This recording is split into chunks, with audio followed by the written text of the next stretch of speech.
Buenas tardes. En primer lugar, quiero agradecer su atención, permitirme expresarle estas breves reflexiones respecto del grave problema que viene ocurriendo en nuestro país con la pandemia de la COVID-19. Quien les habla es el médico cirujano Marco Antonio Lovera Chauca, especialista en cirugía ortopédica y traumatología, con estudios en gerencia de servicios de salud y múltiples diplomados, cursos nacionales e internacionales sobre salud pública y en gestión de servicios de salud. Lamentablemente, este evento extraordinario que viene ocurriendo en nuestro país, de la grave crisis sanitaria que se está produciendo, ha revelado una serie de falencias por la que atraviesa el sector salud. Esto no es nuevo. La crisis del sector salud es una crisis histórica. Nunca en el Perú ha habido un sistema de salud que brinde una atención universal a sus ciudadanos y que es una prioridad, o debería ser una prioridad, porque la salud es un derecho humano fundamental, porque está estrechamente vinculado al derecho a la vida. Muchos expertos, sanitaristas, le atribuyen a la crisis una serie de causas. Sin embargo, la causa principal ha ido, lamentablemente, ha ido en otra dirección. O sea, los expertos, los que han estado a cargo del gobierno, del Ministerio de Salud, creían o pensaban de que la crisis del sector de salud se debía a la fragmentación, a la segmentación del sistema. O sea, por un lado, existe el Ministerio de Salud, por otro lado, es salud, la sanidad de las Fuerzas Armadas y Policiales y el sector privado. Y que como cada uno actuaba de manera unilateral, individual, no se podían concertar estrategias para resolver el problema de la crisis sanitaria. Entonces se propusieron una serie de mecanismos, una serie de proyectos, una serie de reformas al sector salud, pero que lamentablemente todas fracasaron. Inclusive hay una ley que fue promulgada el año 2002 que crea el Sistema Nacional Coordinado y Descentralizado de Salud. O sea, un sistema único que estaba integrado por el Ministerio de Salud, la sanidad de las Fuerzas Armadas y Policiales y el sector privado.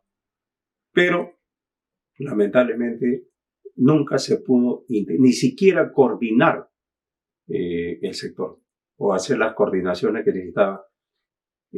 También se dieron unas normas para que los ciudadanos se puedan atender, tener derecho a la atención en los diferentes establecimientos de salud, ya sea del Ministerio de Salud, del Seguro Social o de la sanidad de las Fuerzas Armadas y Policiales o del sector privado.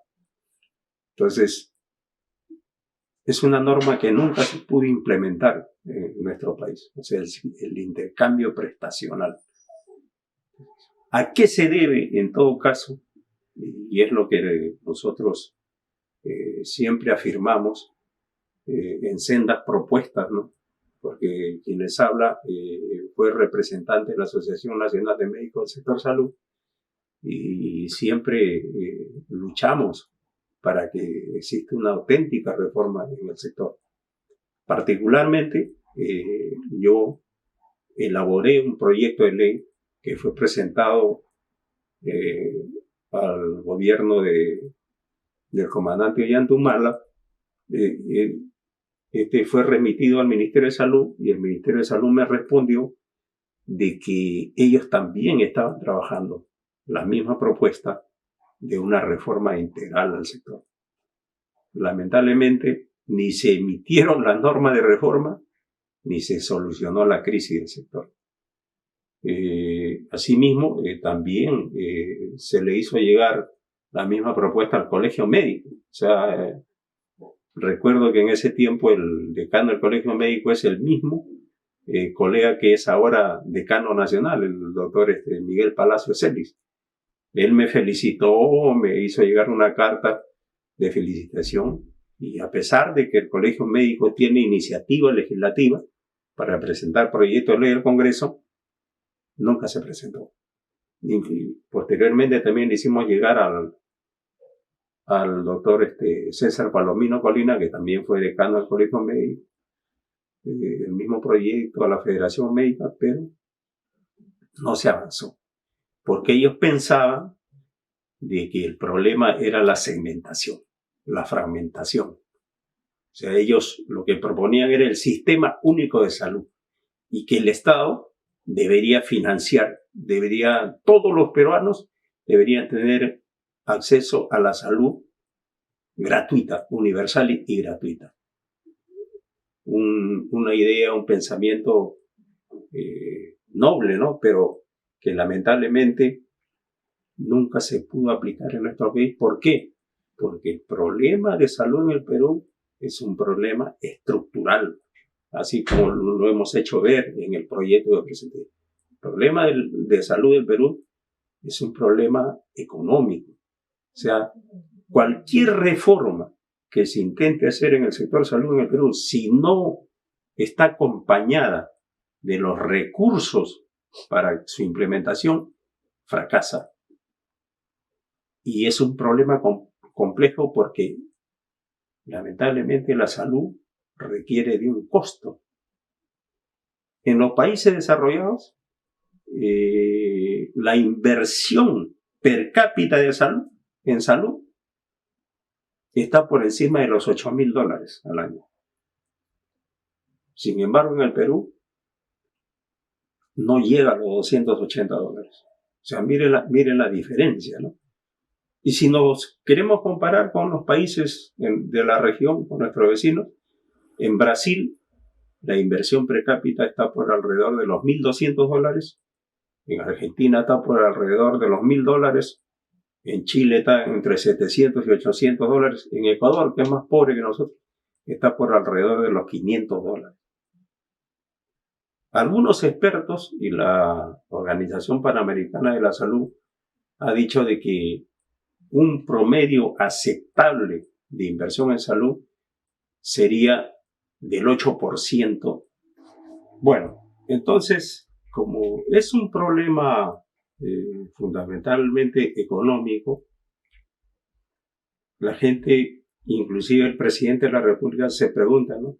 ¿Por qué los gobiernos anteriores, los gobernantes de turno, hace más de 30 años, no resolvieron esta situación, ¿no? Y no lo resolvieron porque es un problema difícil, es un problema complejo y que genera un costo político.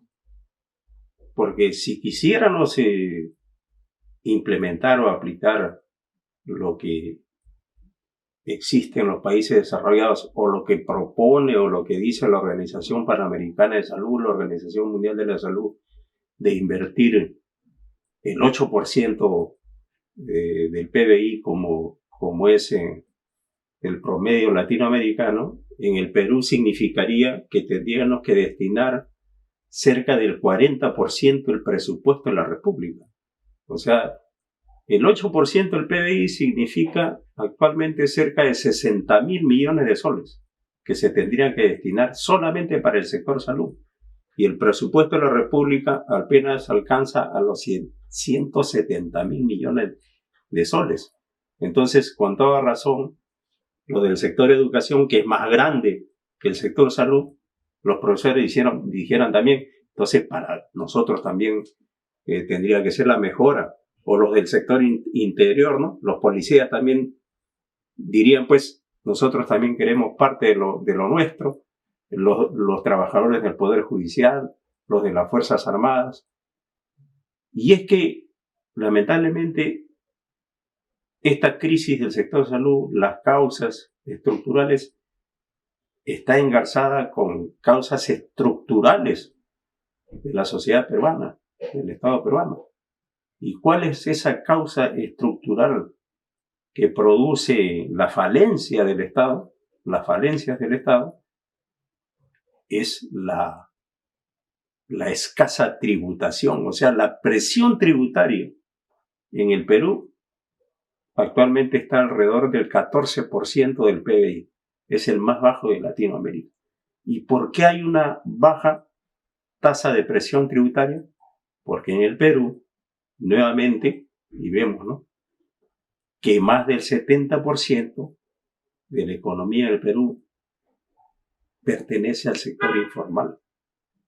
O sea, es tan grande la informalidad que lógicamente no contribuye, no paga impuestos, que hace que el Estado no cuente con los recursos para el sector salud y para otros sectores prioritarios de las obligaciones que tiene el Estado de brindar una atención de calidad y oportuna. Por eso es que los gobiernos anteriores, porque tratar de formalizar y establecer una imposición tributaria al sector informal tiene un costo político. A la gente no le gusta pagar impuestos. Las personas exigen una buena atención en el sector salud de calidad, exigen mejores colegios para sus hijos, pero no quieren pagar impuestos. Entonces el Estado, ¿con qué va a asumir el costo, el alto costo que significa la atención de salud, si no cuenta con los recursos? Entonces, y en eso iba nuestra propuesta, ¿no? La propuesta que nosotros establecemos en esa ley de reforma integral del sector salud es de que todos los peruanos deberíamos tener un seguro obligatorio de atención de salud integral. Porque echar a andar un proceso de formalización de la economía que no se ha hecho en 200 años, demandaría mucho tiempo y la salud no puede esperar. Entonces, nosotros lo que proponemos en ese proyecto de ley es de que todos los peruanos tengamos un seguro obligatorio. Entonces, hay personas que ya en estos momentos están asegurados.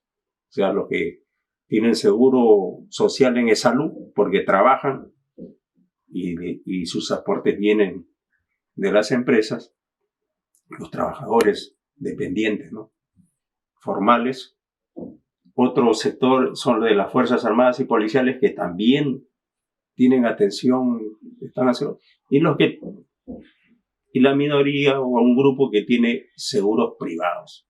El problema es la gran mayoría de peruanos que no tienen, o sea, que tienen actualmente seguro, pero están asegurados por el SIS.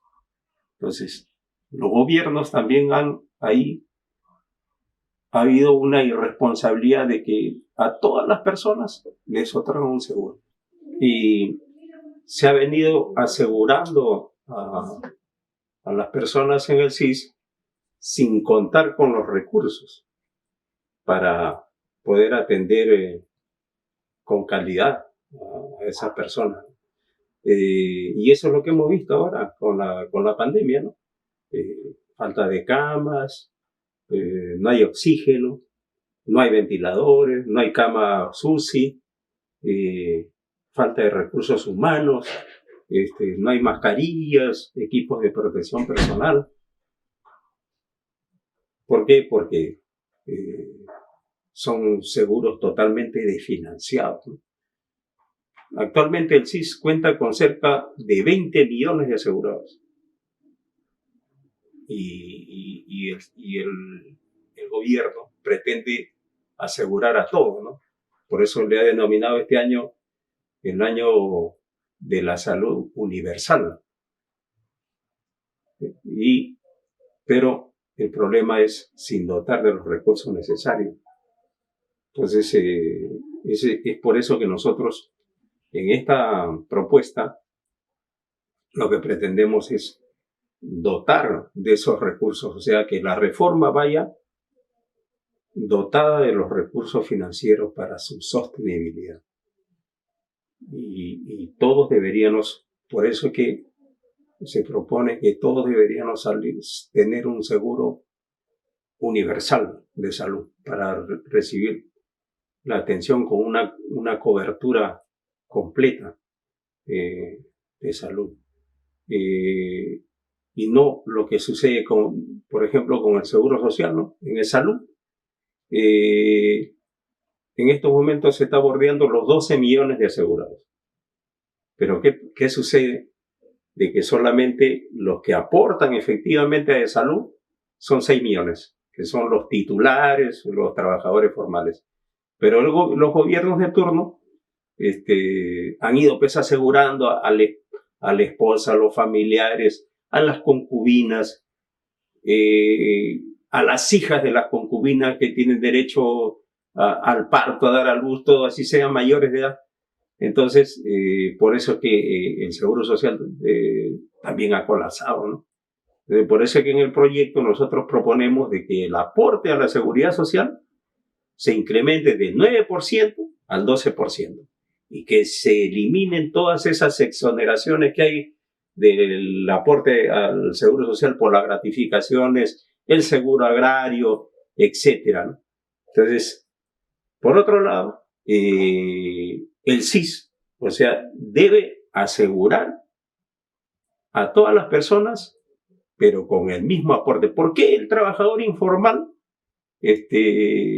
no pague nada, no aporte nada al seguro? Y es discriminatorio, y cómo los trabajadores formales que ganan el sueldo mínimo en su gran mayoría aportan al Seguro Social. Los informales también deberían aportar en la misma proporción del 12% de su ingreso mensual. Y eso, mucha gente dirá, y eso me cuestionaron también en el Congreso Médico Nacional, de que decir, ¿cómo se va a hacer para lograr de que los informales paguen un seguro? Muy sencillo. Por ejemplo, un taxista, un chofer de combi o de un autobús, cuando vaya a renovar su brevete, Transportes le tendrá que exigir su seguro. Si no tiene seguro social, no le renueva el brevete. O cuando va a renovar su DNI, o cuando algún dueño de algún negocio, pequeña tienda, vaya, por decir, al banco a pedir un préstamo. La entidad financiera la ley debe establecer que está totalmente prohibido dar un préstamo mientras no tenga el seguro social, el seguro de salud. Y si le va a otorgar un préstamo, que el préstamo financie lo que podría adeudar por el seguro. Igual, nace una persona, va al registro civil a registrarse, no se registra, no le dan la partida mientras no tenga el seguro. O sea, hay diversos mecanismos que ahora con la tecnología se va a mejorar sustancialmente la obligatoriedad del aporte. Y aquellas personas, porque también se pueden decir no, pero hay personas que no pueden, que no tienen capacidad económica, son los extremadamente pobres. Esas personas ya están registradas en el MIDI. O sea, el Ministerio de Inclusión Social ya tiene un registro de todas las personas que se encuentran en extrema pobreza, y para ellos el seguro es gratuito. Y están identificados por distritos, por quintiles, etc. Entonces, todas esas propuestas están en el proyecto que en esa época, en el 2013, ya habíamos propuesto. No se ha implementado, ¿por qué? Porque tiene un costo político. Y yo pienso que ahora, bueno, porque vamos a insistir, ¿no? El Congreso de la República ha aprobado una ley que declare en emergencia el Sistema Nacional de Salud y establece crear una comisión para buscar los mecanismos de la reforma de salud.